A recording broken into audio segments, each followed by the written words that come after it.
Welcome back to Product Critique, the channel where we bring you in-depth reviews of the latest and greatest products on the market.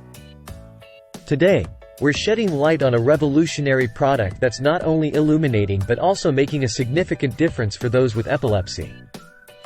Introducing the Brightown LED Edison light bulbs, touted as the best light bulbs for epilepsy available in the market.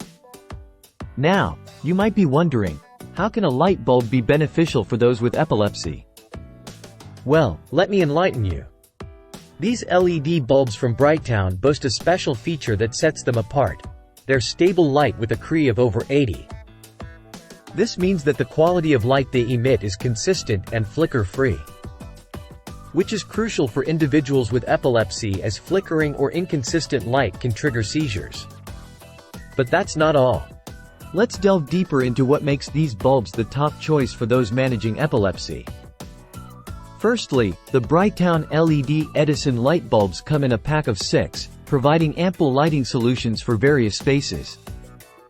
With a warm white light temperature of 2700 K, they offer a soothing ambiance without being overly harsh on the eyes. And here's the kicker. These bulbs are non-dimmable, ensuring a steady stream of light without any fluctuations that could potentially trigger seizures.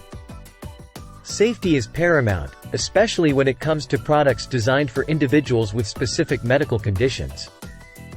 That's why Brightown has ensured that these bulbs are made of high-quality materials and come with a clear glass cover for added protection.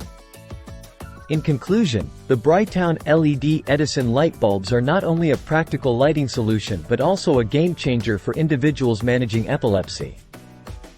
With their stable, flicker-free illumination and warm white light, they provide both functionality and comfort.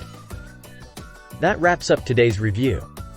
If you found this video helpful, don't forget to give it a thumbs up and subscribe to Product Critique for more insightful reviews. Until next time, stay enlightened.